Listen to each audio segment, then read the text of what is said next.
Banyak riwayat pada masa sejak menjelang wafatnya Sayyidina Utsman yang menceritakan sejak menjelang wafatnya Sayyidina Utsman sampai masa Sayyidina Ali, Al-Hasan dan Al-Husain radhiyallahu anhum ajma'in.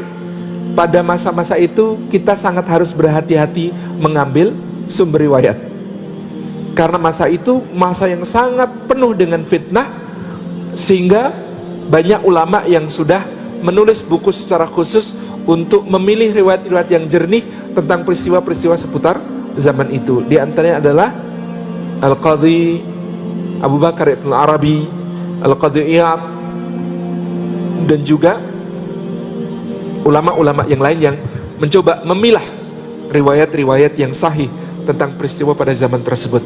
Di antara ulama mutaakhir yang sangat bagus pemaparannya dan pemilihan riwayatnya tentang peristiwa zaman itu adalah keturunan mereka, As-Sayyid Hasan Al-Husaini.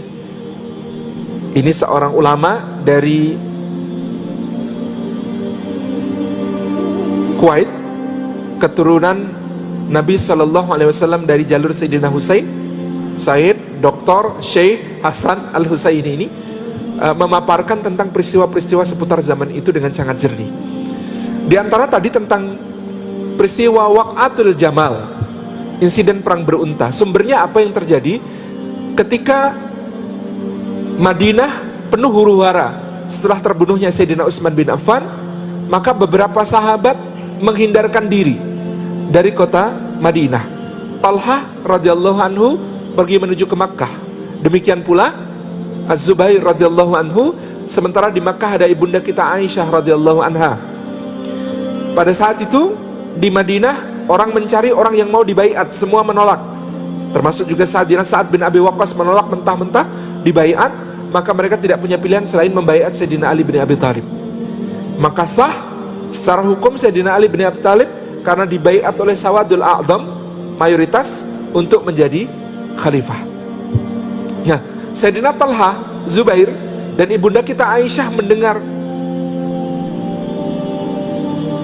dan membahas tentang pembunuhan Sayyidina Utsman, juga pengangkatan Sayyidina Ali, kemudian menyepakati satu hal, mereka hendak menuntut qisas atas pembunuh Sayyidina Utsman. Sementara apa yang terjadi, pembunuh-pembunuh Sayyidina Utsman atau pihak yang terlibat di dalam pembunuhan Sayyidina Utsman kemudian banyak yang bergabung ke dalam barisan Sayyidina Ali bin Abi Thalib demi menghindarkan diri dari hukuman. Maka tuntutan Aisyah, Talha, Zubair pada saat itu adalah adili dulu pembunuh Utsman. Sementara Sayyidina Ali bin Abi Thalib mengatakan, kalau kalian belum berbaiat kepadaku dan menjadikan aku khalifah yang memegang kekuasaan hukum, bagaimana aku akan menindak mereka? Atas otoritas apa aku akan bertindak? Jadi ketika itu deadlocknya di situ, ada yang tidak mau berbaiat selain kelompok Sayyidina Talha, Zubair, dan juga ibunda kita Aisyah. Di Syam, Muawiyah bin Abu Sufyan bertindak lebih jauh.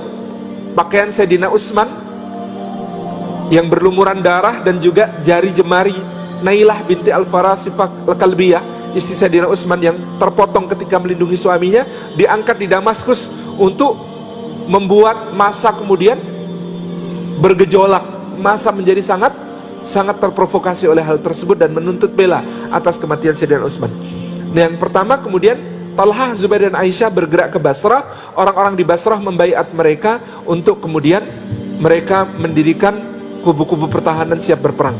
Sayyidina Ali tidak punya pilihan, beliau bergerak ke arah Kufah, kota di dekat Basrah, dan kemudian pasukan itu berhadapan-hadapan di antara Kufah dan Basrah. Peperangan tidak terhindarkan selama beberapa waktu dengan kisah yang sangat dalam. Kita bisa simak zaman itu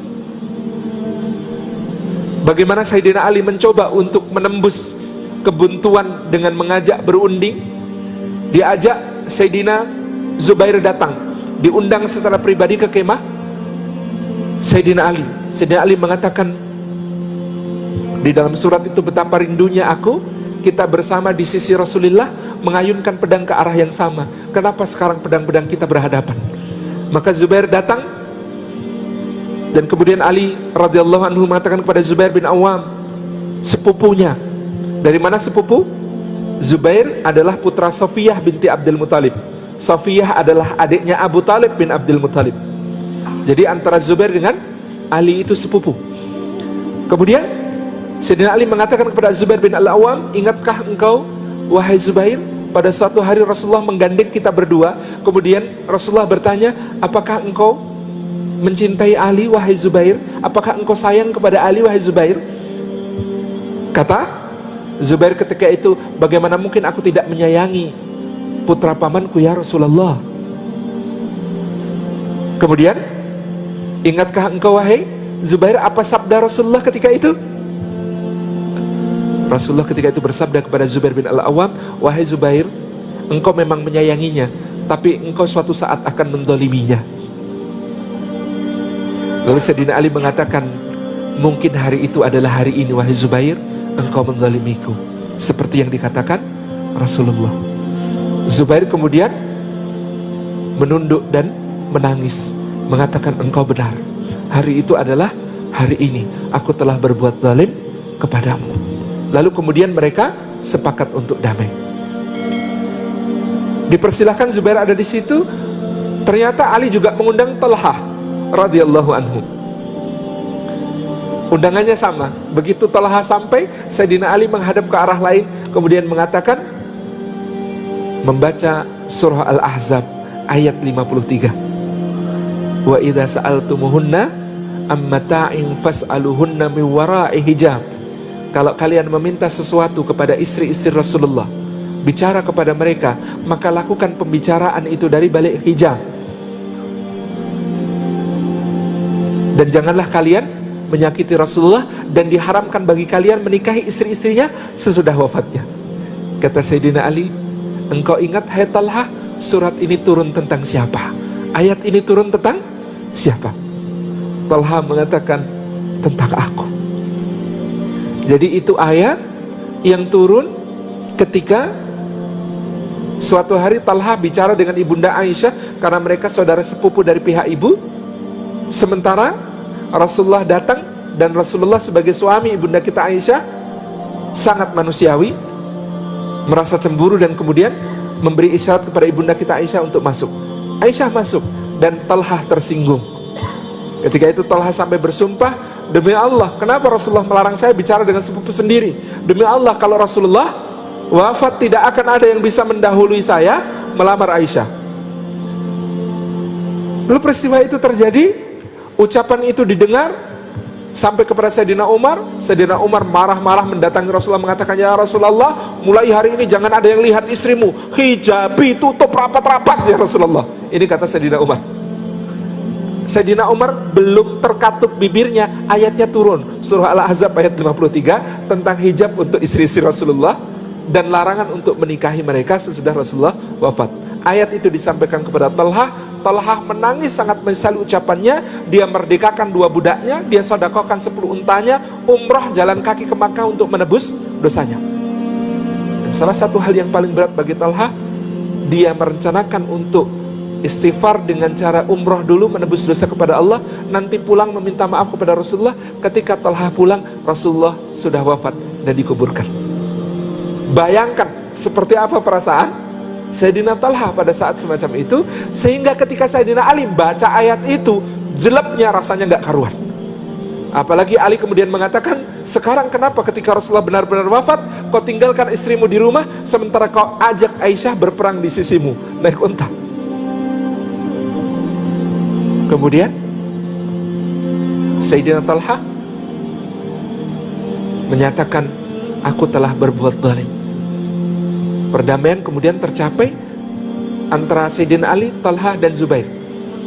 Itu sudah dirintis oleh Sayyidina Ali, tetapi ternyata ada orang-orang yang tidak suka kalau perdamaian terjadi. Sebab apa? Kalau perdamaian terjadi, mereka terancam kisos, hukuman mati, pembunuhan Utsman. Maka ketika Talhah dan Zubair keluar dari kemah Sayyidina Ali, hendak pulang ke kemahnya setelah perjanjian damai itu, keduanya dipanah dan terbunuh. Maka Sayyidina Ali hari itu menguburkan Talhah dan Zubair berdampingan dengan menyatakan dalam satu liang, dengan mengatakan, kalian selalu bersama di sisi Rasulullah menjadi pembelanya. Aku bersaksi atas itu. Ketika menimang putra Talhah dan putra Zubair bin Al-Awwam, Sayyidina Ali mengatakan, aku berharap aku dan ayah kalian termasuk orang yang disebut Allah wa naza'na min sudurihim min ghillin ikhwanan ala sururi mutaqabilin. Kami cabut segala rasa nyesek di antara mereka, kami jadikan mereka bersaudara di dalam surga, saling memandang. Tinggal PR-nya Aisyah. PR berikutnya Sayyidina Ali adalah ibunda kita Aisyah masih memimpin perang. Maka ketika itu beliau memanggil Ibnu Abbas, bagaimana caranya supaya kita berhenti perang? Perang ini sangat mencabik hatiku, melihat darah tertumpah di antara kaum muslimin. Kata Ibnu Abbas, lebih tahu siapa yang dipanggil? Muhammad bin Abi Bakar, adiknya Aisyah. Orang ini lebih tahu bagaimana cara mengatasinya. Kata Muhammad bin Abi Bakar, sediakan untukku beberapa orang pasukan yang terlatih, dekati untanya Aisyah, nanti kita derumkan unta itu, jatuhkan unta itu supaya terduduk, kemudian kita bawa sekedup Aisyah langsung menghadap engkau wahai Amirul Mukminin. Kata Muhammad bin Abi Bakar begitu. Itu dilaksanakan. Jadi unta Aisyah tebas kakinya supaya kemudian terderumkan, kemudian sekedupnya Aisyah itu dijunjung kayak pandu, dibawa menghadap Sayyidina Ali. Begitu keluar dari sekedupnya, Aisyah disambut oleh Muhammad bin Abi Bakar adiknya, dan juga disambut oleh Sayyidina Ali bin Abi Thalib. Ketika itu Aisyah disambut dengan salam oleh Sayyidina Ali, assalamu alaiki ya ummi, salam sejahtera atasmu wahai ibunda. Kata Aisyah, waalaikumsalam warahmatullahi wabarakatuh. Ghafarallahu laki, kata Sayyidina Ali, semoga Allah mengampunimu. Maka Aisyah menjawab, walak, dan semoga Allah juga mengampunimu. Maka kemudian Sayyidina Ali memperlakukan ibunda kita Aisyah dengan penuh penghormatan, diserahkan kepada Muhammad bin Abi Bakar supaya mengatur semua perjalanannya untuk pulang kembali ke Makkah. Lalu untuk menancapkan perdamaian itu supaya kokoh, ibunda kita Aisyah dipersilahkan untuk berkhutbah. Khutbah Aisyah indah sekali. Apa kata Aisyah? Demi Allah, apa yang terjadi antara aku dengan Ali tidak lebih dari apa yang terjadi antara ibu mertua dengan menantunya. Antara ibu mertua dengan menantunya. Sesungguhnya dia adalah laki yang paling baik di antara kalian, dan jika kalian sampai kehilangan dia, kalian tidak akan mendapatkan ganti yang seperti dirinya. Dia seorang yang sangat taat kepada Allah, dia seorang yang ahli ibadah di malam harinya, dan seorang yang sangat pemberani di kala siangnya. Lalu Aisyah turun dari mimbar, kemudian kembali ke Makkah. Kemudian ini terjadilah perdamaian pertama seperti yang diupayakan Sayyidina Ali. Tetapi ancaman besar berikutnya masih terjadi, yaitu perang Siffin, di mana Sayyidina Muawiyah bin Abi Sufyan bergerak dari Syam menuju ke arah Kufah. Lalu mereka bertemu di tempat yang bernama Siffin, dan peristiwa panjang itu masih terjadi sampai perdamaian dicapai dengan cara arbitrase.